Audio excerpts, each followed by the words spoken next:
Assalamualaikum, yo semuanya, kembali lagi dengan Bang Jeb. Hehehe, sebelumnya Bang Jeb mohon maaf nih, baru bisa upload dongeng Babang Hansen. Dikarenakan minggu-minggu ini sangat sibuk kerja, bahkan sampai lembur. Nah, karena Bang Jeb mau langsung satset ke dongengnya, jadi biar nggak gagal paham dengan alur dongengnya, teman-teman bisa tonton episode sebelumnya, oke? Kalau begitu, check it out!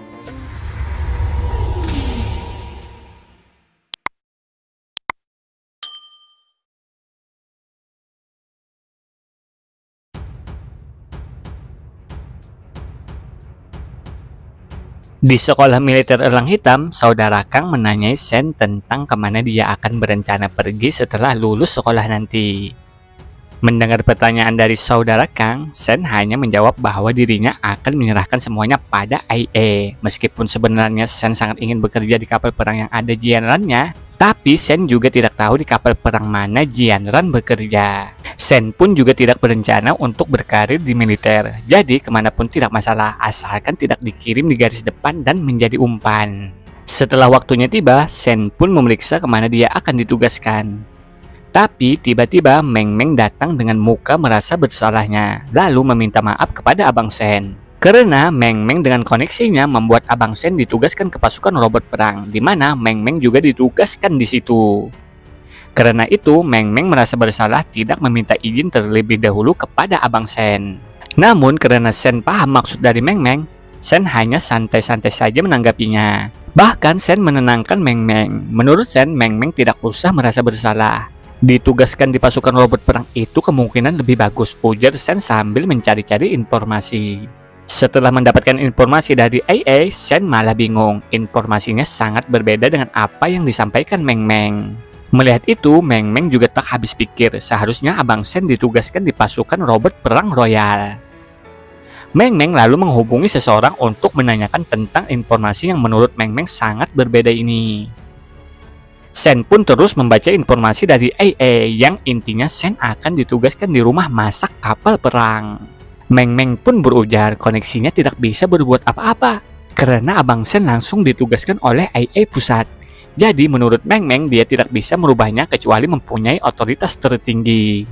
Mendengar itu Sen mulai curiga. Apa ini semua ada kaitannya dengan grup bintang semesta dan keluarga Ning? Meng Meng mengatakan bahwa itu tidak mungkin, karena keluarga Ning tidak mempunyai otoritas setinggi itu. Oh, kalau begitu aku tidak apa-apa ditugaskan di sana, dan kalau ada seseorang ingin aku pergi ke sana, aku akan ke sana. Lebih-lebih otoritas pasukan aliansi taat dengan hukum, ujar Sen sambil pergi dengan santainya. Setelah itu, Shin berganti di suaka armor baja. Sen pun bertemu dengan Tuan Muda Lin Beipeng. Sesuai janji, Sen akan menjual jiwa bis semut kristalnya. Namun sebagai gantinya, Sen meminta agar Tuan Muda Lin Beipeng mengumpulkan beberapa daging tingkat darah dewa dalam 3 bulan, agar gen darah dewanya jadi maksimal sebelum dia ditugaskan. Mendengar permintaan Sen, Lin Beipeng sangat senang karena menurutnya permintaan Sen ini sangat murah. Lalu Shin berganti lagi di Gurun Iblis. Sambil menunggangi sang singa emas, Sen berencana untuk berburu burung phoenix sebelum dia berangkat ke rumah masak kapal perang. Saat asik-asiknya berpetualang layaknya bolang, tiba-tiba terdengar suara seseorang yang mengatakan bahwa mereka semua selamat. Sen pun menengok dan melihat ada 4 orang dengan tunggangannya. Melihat armor mereka, pikir Sen pasti mereka ini bukan orang biasa. Salah satu dari mereka menghampiri Sen dan meminta Sen untuk menjual air kepada mereka. Mereka tahu betul dan tidak mungkin membegal sang MC kita, karena menurut mereka seseorang yang berkeliaran di Gurun Iblis layaknya bolang tidak mungkin orang biasa-biasa saja. Dan juga mereka ingin bertanya bagaimana caranya keluar dari gurun ini. Nah, orang ini bernama Jia Chen Feng. Sen pun memberikan airnya. Tapi salah satu temannya Jia Chen Feng bernama Xiaolin Feng memeriksa air yang diberikan Sen tadi menggunakan kertas. Dia sangat waspada kalau diracuni, tapi ternyata airnya aman-aman saja. Lalu Xiaolin Feng bertanya kepada Sen tentang cara keluar dari Gurun Iblis ini, dan sebagai bayarannya mereka akan memberikan jiwa bis darah dewa kepada Sen. Tapi Sen tidak bisa mengantarkan mereka keluar karena Sen masih ingin berburu di gurun iblis ini. Sen pun hanya menunjukkan arahnya. Menurut Sen, mereka semua pergilah ke arah sana dan dalam beberapa hari kalian semua akan keluar dari gurun iblis ini. Sedangkan dalam pikirannya Sen mengatakan bahwa kemungkinan orang ini menganggap dia berbohong. Karena menurut Sen, Xiaolin Feng ini orangnya terlalu curigaan. Lalu Xiaolin Feng mengatakan kepada Sen, "Bro, apa kau tahu tentang Iron Fist Demigod?" "Jiao Xidao," ucap Sen. Dikatakan Iron Fist Demigod cukup terkenal dan salah satu demigod tertua.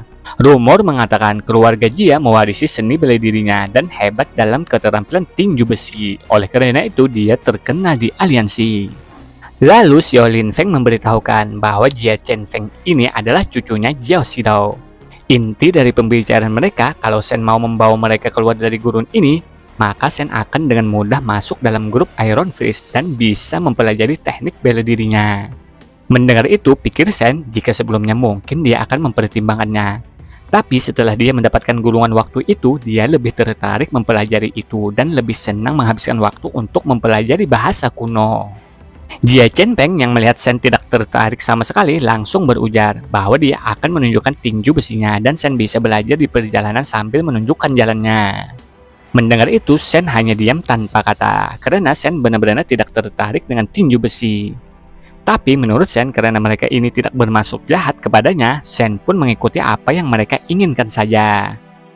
Setelah itu, Sen bertanya kepada Jia Chen Feng, "Saat mereka berjalan-jalan di gurun iblis ini, apakah kalian pernah melihat gunung bersaju? Aku sedang mencari gunung itu. Jika kalian menunjukkan gunung itu, maka aku akan membawa kalian keluar dari gurun iblis ini setelah selesai dengan urusanku di gunung itu." Singkat cerita, satu hari kemudian, mereka semua pun sudah berada di gunung bersaju. Menurut Sen, sebenarnya dia sudah lama melihat gunung ini. Hanya saja Sen terlihat ragu karena sangat berbeda pada saat pertama kali dia lihat. Jia Chen Feng berujar bahwa mereka tidak bisa lagi menelusuri lebih jauh dari ini, karena tempat itu daerahnya Bloodborne Demon tingkat darah dewa. Mendengar itu, Sen malah penasaran dan seingat Sen tidak ada makhluk seperti itu. Xiaolin Feng menjelaskan setidaknya di sana ada 1000 Bloodborne Demon dan di antara mereka ada tingkat darah dewa. Sen pun makin penasaran dan ingin melihat secara langsung sang Bloodborne Demon yang seperti kelabang ini. Sen pun melihat lubang besar di sana. Di dalam lubang terlihat sang kelabang besar mulai muncul. Menurut Sen, kelabang itu terlihat sangat kuat. Mungkinkah tingkat super god? Pikir Sen sambil mengeluarkan busurnya bersiap-siap menyerang. Melihat Sen ingin beraksi, Xiaolin Feng mencegahnya. Menurutnya, panas Sen tidak mungkin bisa mengalahkan sang raja kelabang itu, dan itu bisa membuat kelabang lain akan menyerang kita serentak. Kalau itu terjadi, maka kita semua akan mati. Mendengar itu, Sen membenarkannya. Untuk itu, Sen meminta mereka untuk mundur, biar dia sendiri yang maju dan mengalahkan kelabang-kelabang itu. Sambil Sen memberikan air untuk mereka dan menyisakan untuk dirinya. Melihat tindakannya Sen, mereka pun menawarkan diri untuk membantu Sen mengalahkan raja kelabang itu bersama-sama. Namun Sen menolaknya. Menurutnya dia sendiri sudah cukup untuk menghabisi sang raja kelabang Bloodborne Demon. Sen pun bergegas agar setelah itu dapat berburu bis pinik. Tanpa ragu, Sen melepaskan anak panahnya. Tapi sayang sang raja kelabang dengan mudah menangkis serangan sang MC kita.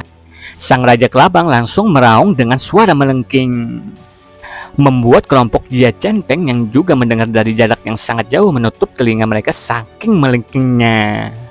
Para kelompok Jia Chen Feng pun merasa khawatir dengan Sen. Menurut mereka, haruskah mereka melihat ke sana? Tapi mereka sadar bahwa sudah terlambat untuk sana. Jadi mereka hanya bisa menunggu dan berharap Sen bisa kabur dengan tunggangan singanya. Setelah itu mereka akan membantu sebisanya. Sedangkan itu Sen terlihat sangat senang karena sang raja kelabang dapat menangkis serangannya. Menurut Sen, kemungkinan raja kelabang ini tingkat super god. Dengan semangatnya lagi, Sen mengkuciosi singa emas dan singa emas menginjak-injak para kelabang itu. Lalu Sen mengkuciosi lagi dan kali ini cacingnya yang beraksi. Dengan sayapnya, sang cacing langsung menuju ke arah sang raja kelabang, lalu menyerangnya. Pertarungan sengit pun tak terhindarkan dan sangat seru untuk dilihat. Melihat itu, Sen tak menyangka raja kelabang setara dengan raja cacingnya. Sen pun lalu mengkuciosi lagi. Keluarlah sang angel. Wus, wus, wus. Dengan sangat barbarnya, sang angel langsung menghantam sang raja kelabang. Walhasil sang angel berhasil mengalahkannya. Tapi sayangnya hanya setengah tubuh sang kelabang yang dia habisi. Setengahnya lagi berhasil kabur ke dalam lubang besar. Sementara itu, kelompok Jia Chen-peng sangat terkejut melihat banyak sekali bangkai para kelabang. Ada di mana-mana, bahkan setengah tubuh Raja Kelabang juga ada. Mereka tak habis pikir apakah ini ulah sang MC. Sedangkan itu, Shen ternyata sudah memasuki lebih dalam ke lubang dinding gunung. Shen pun sambil membawa obon melihat sekelilingnya dan menemukan sebuah kotak baja jet. Shen pun bertanya-tanya kenapa ada sebuah kotak baja jet di sini. Apakah mungkin ada orang lain yang dapat menembus sampai ke sini? Lalu Shen meminta angelnya untuk membuka kotak itu. Terlihat di dalamnya ada 3 cairan gen dan satunya pecah plus sebuah kartu. Shen pun bingung apa kegunaan cairan ini. Tapi Shen menyimpulkan kalau ingin mengetahui kegunaannya, dia harus menggunakan kartu itu. Namun caranya dia harus kembali ke Suaka dulu agar bisa menggunakan teknologinya. Shen pun menyimpan cairan gennya. Tiba-tiba Shen mendengar suara gemuruh datang menghampirinya. Tanpa pikir panjang lagi, Shen menggunakan jiwa bis bunglonnya sambil bersandar di dinding.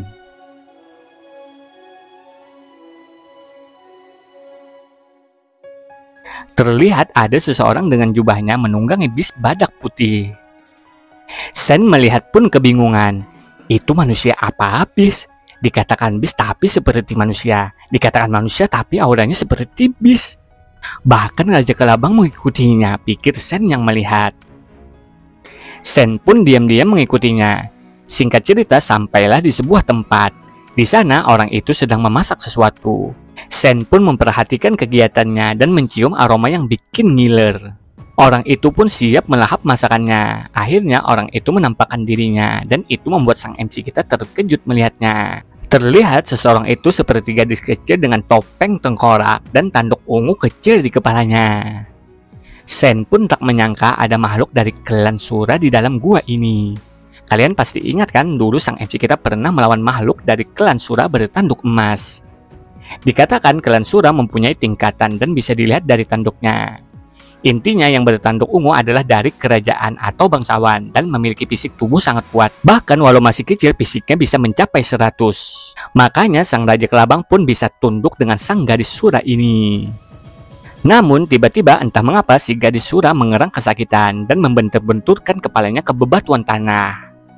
Shen yang menyaksikannya pun bingung kenapa gadis Sura ini membentur-benturkan kepalanya. Bahkan bebatuan itu hancur seketika tanpa membuat kepala gadis Sura terluka. Apakah dia sedang menggila? Ujar Shen. Setelah mengamuk tanpa sebab, si gadis kecil Sura tiba-tiba pingsan. Melihat itu, sang Raja Kelabang muncul menghampiri si gadis kecil Sura sambil membuka mulutnya seperti ingin melahapnya. Melihat kejadian di depan matanya, pikir Shen, Kelabang ini sangat pintar. Sebelumnya dia mengikuti gadis Sura ini layaknya binatang peliharaan. Tapi setelah ada kesempatan, dia ingin melahapnya. Sang Raja Kelabang pun mulai mencengkram gadis Sura dengan kuatnya, dan anehnya tanduk ungu sang gadis Sura menghilang. Shen yang melihat pun terkejut dan merasa aneh dibuatnya. Lalu sang Raja Kelabang pun siap-siap untuk memakan sang gadis kecil Sura. Tapi dengan sigap Shen mengkuciose Angel, kuciose no jutsu, dan langsung menghantam Raja Kelabang. Si gadis Sura pun terpental dari genggaman Kelabang. Di waktu bersamaan Shen juga mengkuciose cacingnya untuk melawan badak putih. Lalu Shen berhasil menangkap sang gadis kecil Sura yang terpental tadi. Shen pun memastikan apa benar gadis ini dari klan Sura. Shen lalu memeriksanya dan tidak ada tanduk sama sekali, padahal di awal tadi Shen benar-benar melihatnya. Apakah tanduk tadi hanya aksesoris yang lagi tren di kalangan anak-anak? Pikir Shen terheran-heran. Setelah itu Shen menaruh gadis kecil Sura di tempat aman, lalu bersiap menghabisi sang Raja Kelabang. Wush, wush, tang tang tang tang. Dengan sangat mudahnya Shen menghabisi sang Raja Kelabang tingkat super god itu. Sayangnya Shen tidak mendapatkan jiwa bisnya dan juga dagingnya tidak bisa dimakan. Hanya saja Shen mendapatkan esensi kehidupannya. Lalu Shen menghampiri lagi gadis Sura itu dan mengambil sebuah kain untuk menyelimutinya. Di saat mengambil kain, Shen terkejut ada banyak esensi kehidupan di balik kain yang diambil. Shen sangat senang dibuatnya. Oh weh, ini jadi punya aku kan, ujar Shen. Shen pun lalu melihat pertarungan badak dan cacingnya. Tapi tiba-tiba Shen merasakan sesuatu yang sangat berbahaya. Ternyata si gadis kecil Sura sudah sadar dan terlihat dia sangat waspada. Sen pun dengan senyumnya menyapa, hehehe, halo, tadi kau hampir dimakan bis itu, jadi aku menyelamatkanmu. Dan kau juga tidak membutuhkan benda ini kan? Bolehkah aku mengambilnya? Ucap Sen. Belum sempat Sen melanjutkan perkataannya, tiba-tiba si gadis sura bergerak dengan sangat cepatnya. Terlihat sang raja cacing milik Sen sudah berhasil mengalahkan badak putih. Boom! Sang raja cacing langsung dihantam si gadis kecil sura dengan kerasnya karena sudah menghabisi temannya si badak putih. Sen yang hampir tidak bisa melihat gerakan si gadis sura dan juga tidak sempat menarik cacingnya, menurut Sen sudah dapat dipastikan gadis ini seorang bangsawan dari klan Sura. Anehnya, setelah menghantam raja cacing, dia kembali lagi menghampiri Sen. Sen yang merasa canggung langsung memperkenalkan dirinya bahwa namanya adalah Hansen. Dan bagaimana aku harus memanggilmu? Ujar Sen. Sambil menulis sesuatu di tanah, gadis Sura berucap, Zero. Melihat itu, Sen menyadari gadis ini menulis dengan bahasa standar aliansi. Pikir Sen, aliansi selama bertahun-tahun sudah melawan ras Sura. Itu sebabnya mereka mempelajari bahasa Sura dan budayanya.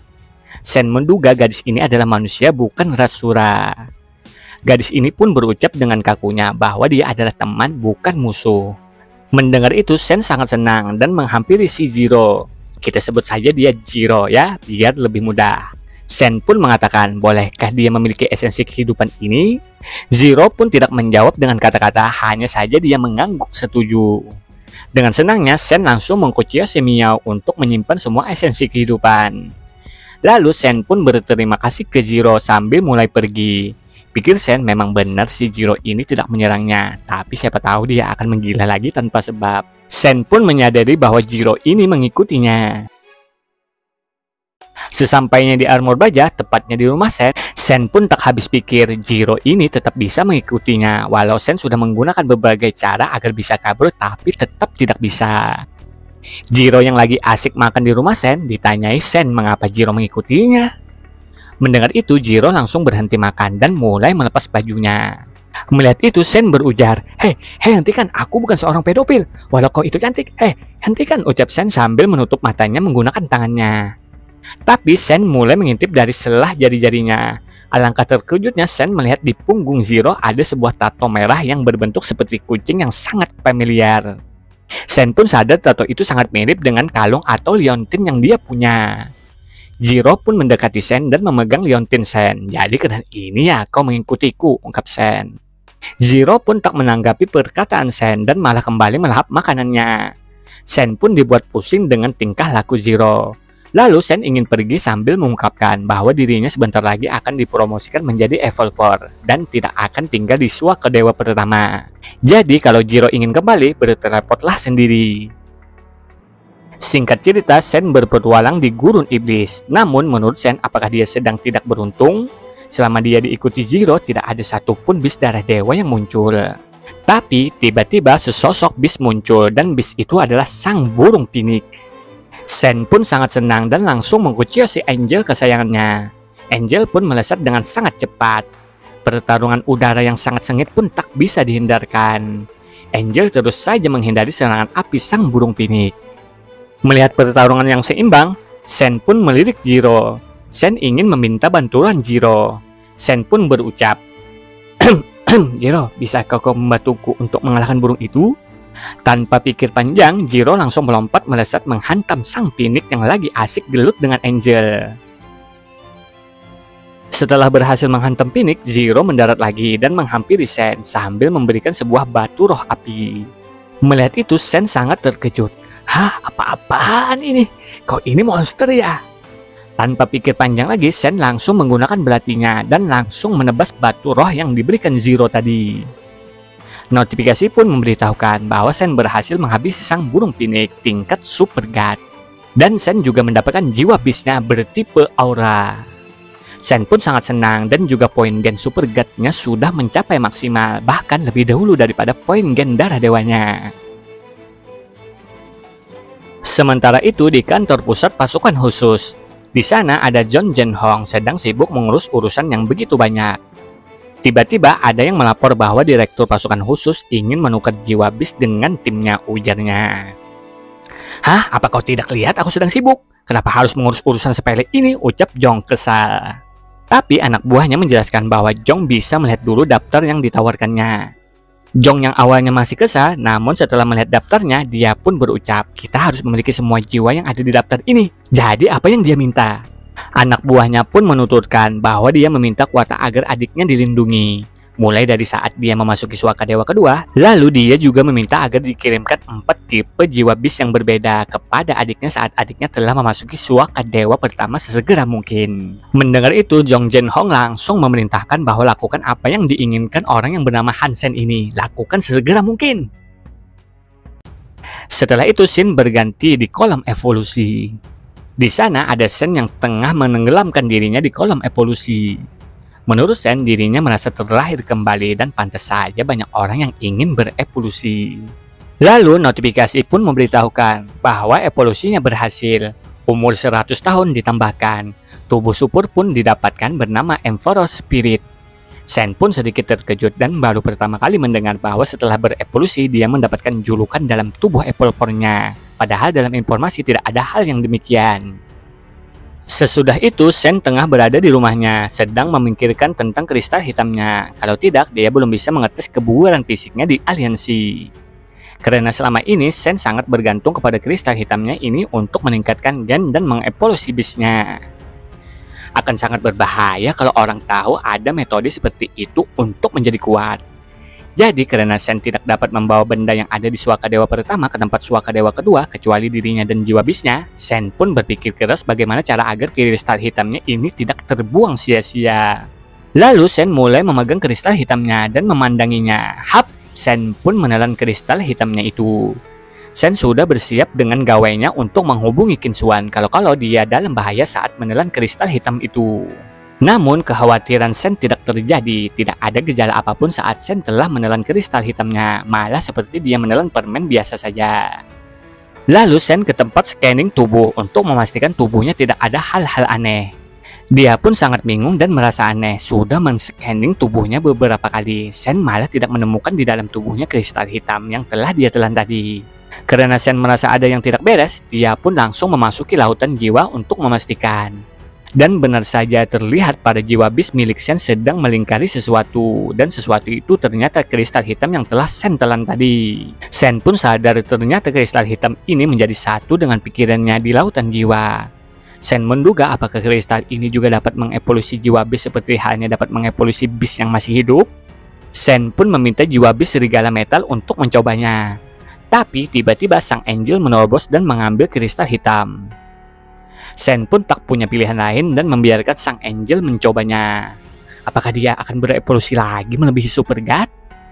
Sang angel pun menelan kristal hitamnya. Cahaya pun menyelimuti sang angel kesayangannya Shen. Suasana pun sangat tenang dan damai. Setelah itu Shen berganti di stasiun teleportasi ke Suaka Dewa kedua. Terlihat Shen masih saja diikuti Zero. Pikir Shen saat dia diteleportasi ke Suaka Dewa kedua, kemungkinan Zero tidak bisa mengikutinya lagi. Lalu Shen pun mulai mengantri untuk diteleportasi karena sistem teleportasi ke Suaka Dewa kedua ini acak. Shen berharap diteleportasi ke Suaka Dewa yang lebih kondusif untuk kultivasi dan meningkatkan kekuatannya. Shen pun mulai berteleportasi. Saat Shen membuka matanya, Shen sangat terkejut. Dia sudah berada di gua es. Hah? Tempat terkutuk apa ini? Gumam Shen. Belum selesai dengan keterkejutannya, Shen dibuat terkejut lagi. Ternyata Jiro dapat mengikutinya juga. Hah? Apakah Jiro ini juga seorang Apple Core? Namun mustahil seorang Apple Core dapat diteleportasi ke tempat yang sama bersamaan. Ini pasti ada yang salah. Shen pun tak bisa berbuat apa-apa lagi. Shen lebih baik melihat keadaan dan mulai keluar dari gua. Sejauh Shen lihat, Shen hanya melihat gunung salju yang di atasnya terdapat sebuah kastil putih yang terlihat samar-samar. Dikatakan tempat keberadaan sang MC kita ini ada 4 tingkatan. Ada pelayan, kesatria, bangsawan, dan royal. Tiba-tiba terdengar suara yang mengatakan, sedang apa kau di sana? Mendengar sekaligus melihat, Shen merasa senang. Akhirnya ada juga manusia. Orang itu bernama Suyu. Dia ternyata sudah berada di tempat ini lebih dari setengah tahun. Dikatakan Suyu dan yang lainnya tidak dapat berbuat banyak di tempat ini. Bahkan memburu bis terlemah saja mereka semua tidak mampu dan berakhir terjebak dalam gua. Mendengar penjelasan Suyu, Shen pun berniat untuk kembali ke aliansi terlebih dahulu bersama Jiro. Karena menurut Shen hampir tidak mungkin untuk membuat Jiro menghilang, jadi Shen mempertimbangkan untuk masalahnya. Jadi pertama-tama Shen memberikan pakaian yang layak untuk Jiro. Setelah itu Shen dan Jiro pergi ke ruang penguji dan meminta Jiro untuk memukul alat penguji sekuat mungkin. Tanpa pikir panjang, Jiro memukulnya dengan sangat kuat. Shen pun dengan senyumnya melihat hasil dari pukulan Jiro, yaitu 97 poin. Pikir Shen dia kira akan lebih dari 100 poin, tapi itu juga sudah sangat mengesankan. Lalu Shen pun juga menguji kekuatan fisiknya dan langsung memukul alat ujinya. Hasilnya pun yaitu 70 poin. Shen merasa senang, ternyata tubuh Gen Super God sangat hebat, bahkan tubuh darah dewa saja palingan 30 poin. Kalau begitu kultivasiku ke depannya akan jauh lebih mudah, ujar Shen. Shen lalu menggunakan jiwa bis ratu perinya ditambah overloadnya. Tanpa banyak basa-basi, Shen memukul lagi alat ujinya. Hasilnya pun 81 poin. Shen merasa senang dengan hasilnya. Karena menurut penelitian aliansi di Suaka Dewa kedua, bis biasa kekuatan fisiknya dari 0 sampai 20. Bis primitif antara 20 hingga 30. Bis mutan antara 50 hingga 80 dan bis darah dewa kekuatan fisiknya antara 80 sampai 100. Makanya Suyu dan yang lainnya kesulitan untuk bertahan di Suaka Dewa kedua karena rata-rata fisik mereka 30 poinan. Dan juga dikatakan di Suaka Dewa kedua ada makhluk yang seperti manusia tapi bertelinga panjang dan bisa kita sebut elf atau lebih enaknya kita sebut makhluk roh. Mereka rata-rata memiliki tubuh fisik antara 50 hingga 80-an. Singkat cerita, Shen mengajak Jiro ke rumah ketiganya, yang awalnya rumah itu akan digunakan bersama pacarnya Jianran. Shen pun lalu mengajari Jiro tentang teknologi, agar Jiro dapat membeli makanan dan membeli sesuatu. Sekaligus dapat menghubungi Shen kalau ada terjadi sesuatu. Berhubung Shen akan ditugaskan di sebuah pasukan, makanya Shen tidak dapat membawa Jiro.